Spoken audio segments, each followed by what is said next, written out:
Welcome back.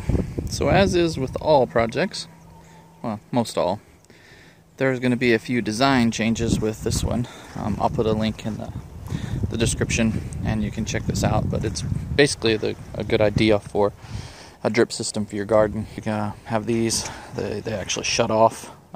You'll see those in the video, and I put them every 2 feet, which I don't know why I did that. You know, most row recommendations are 3 feet anyway. I'm gonna go with 4 feet on the new one. I went that way with these anyway. I just skipped them, and so I had to go back and buy plugs for every other spot because when I actually put it in the garden, it was way too close. Anyway, I just ran these off that already have the 1 gallon per hour drippers on them. And it's just a quick release. You can unscrew this and then pull your hose off. Shut it off if you need to. Say you don't have a row there, you want to shut it off or take it off. Like these, you know, these are not even on. The flaw was since they're so small sections, when we pull it back, some of the joints, they're leaking. Plus, I want to change it to every 4 feet, and then I also need to change, instead of going in the middle here for my inlet and my shut off, I'm going to have to go over by the water hose. But right here is going to not have a row, and so what I'll do is off of this row, I'll just run a line over to the strawberries real quick. So it's going to be 2 feet over, and then probably 3 feet, well, it's probably 2 feet. So that's going to be my first, and then my little inlet will come right down, and then just have to use a little 2 foot. Probably get one of those little extensions you can get at the Home Depot that has the spring and everything on it. And anyway, and then I'm going to go, you know, every 4 feet is about what those are. We don't have anything there where the hose is right now, and then the next row is over here for the okra and the cucumbers. That's kind of how we're going to do it, because I like to leave the cantaloupes, pumpkins, and watermelons and stuff along that back, because they run, you know, just, they get huge, and that way they don't interfere with anything else. So anyway, back inside, and I'll show you what the new design is going to be like. Okay, so now inside to lay this out and cut everything. Probably will glue it up outside when it's not raining, but just to show you what I got. And of course, these come in handy. Makes it really easy to you know, cut your PVC. And then, so here's what you need.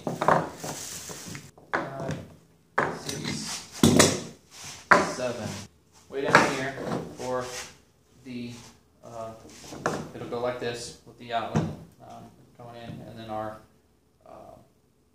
hose will be right here, right?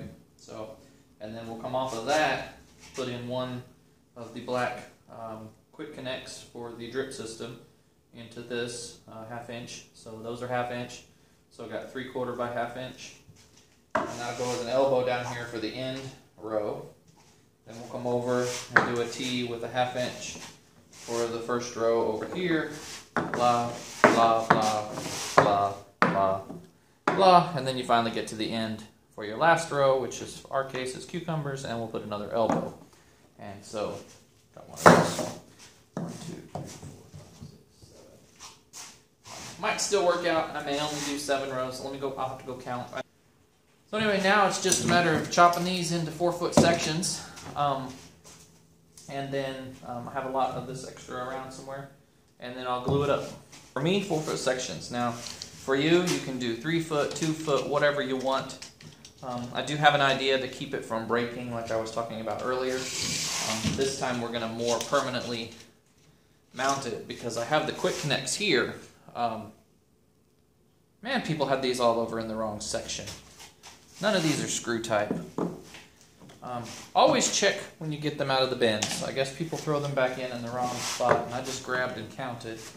So now I have to exchange 3, because these are slip. I can't use slip. I need the threads. So I had 1 completely wrong, 2 that were wrong. These I kind of looked at anyway. So now I need to exchange all 3. I need 3 more of these kind. So, alright then.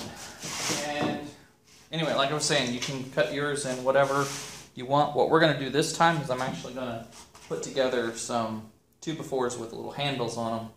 And that way when we get ready to move it backwards or forwards, and then I'll just use some straps and attach this up, and that'll keep it out of the grass and stuff as well, and that way I can have a way to move it around and stuff easily and just pull it back.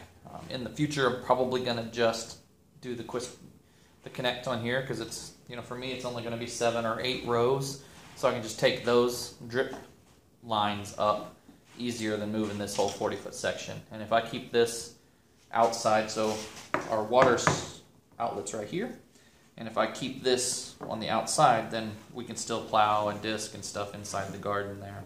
So that's probably what we're going to do, but again, it's just a thought right now. Things always change, right?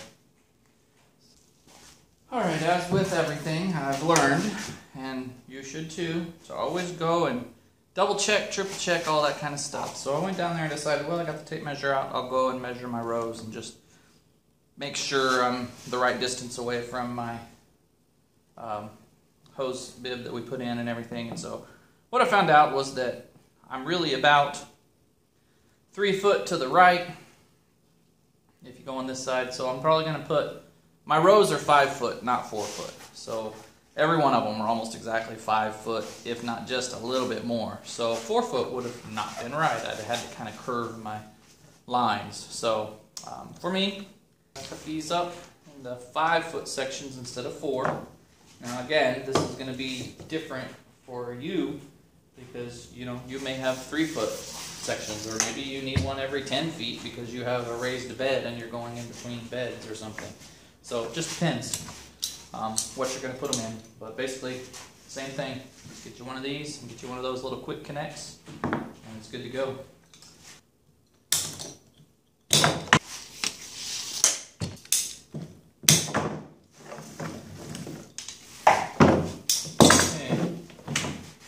Go. I probably will glue this up once I get my 2x4s together. Actually, no, I won't. I'll probably go down there and glue it up tomorrow when it dries out a little bit.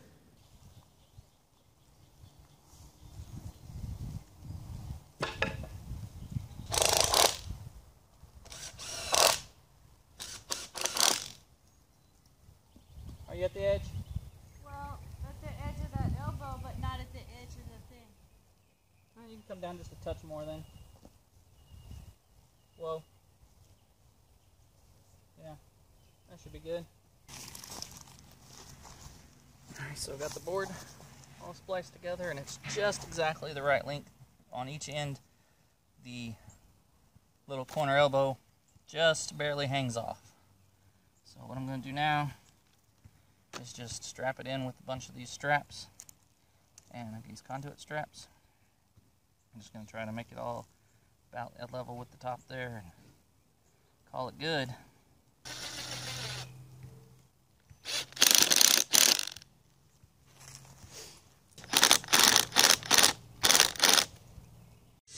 Okay, so there it is. Got it all strapped down to the 2x4s. Like I said, 3 12-footers worked out just great. As you can see, it just barely sticks off the end, almost exactly the same on each side. So, working great. And now all we got to do is move it into the garden. So here's the final system with the easy flow fertilizer and the water timer, water line hooked up, everything on. It's attached to the, I got it attached to the 2x4 here, so it makes it easier to move and everything. But anyway, that's pretty much it. Just hook up the lines and have it water the garden. You stick your fertilizer in the jug, and it automatically sucks it up when the timer goes off and everything. This is a 2-zone timer here. I'm gonna stick another one off and have it go over to the chickens and stuff. But anyway, last thing I want to do is get a short hose just to connect right between there. I'll probably cut this one off and make it fit over there, but other than that, I'll just have it tucked around there right now. We've been getting a lot of rain and everything, so that's why there's so much grass and weeds and everything, but we're trying to keep everything mulched, and we'll get it fixed up. Hopefully this weekend we'll get everything back in order and get some of this out of here, get everything mulched up. My wife did the strawberries yesterday, so we'll get the rest done. But just run your, lines off ever how many rows you have. Make your own connectors here. Just, get you a T or elbows for the ends, and then T's for each row you want. And then, like I said earlier, mine ended up being 5 foot apart. You may want to do 3 foot apart. You may want to do 10 foot apart. You can pretty much make it any size you want. It's all basically the same, and just a little bit of PVC glue, and that's it. The rest of it's all these, I think they're Rainbird. I'll try to find them. I think I got them on Amazon, so I'll put a link down there. See if you can get you some and for the timer and whatever. But anyway, that's it. Then you just put your drippers at each spot, and it's a normal drip system after that. This is just a way for us to hopefully, when we get ready to disc up and plow and stuff again, we'll just disconnect each one of these black lines, and then we'll do our thing out there in the garden, and then we'll connect them back up for the row again, and then plant right next to them. But as you can see, everything's doing pretty good. Got the fertilizer in there. Just stick you any water-soluble fertilizer, Miracle Grow or Medina Has to Grow, or this one that I'm using right now is some brand that I got at the local nursery. But you can see the pumpkins behind the tomatoes there, and then the tomatoes are going crazy. So, doing pretty good. But that's about it. Well, thanks for watching. If you have any questions, let me know. But otherwise, thanks for watching, and we'll catch you in the next video.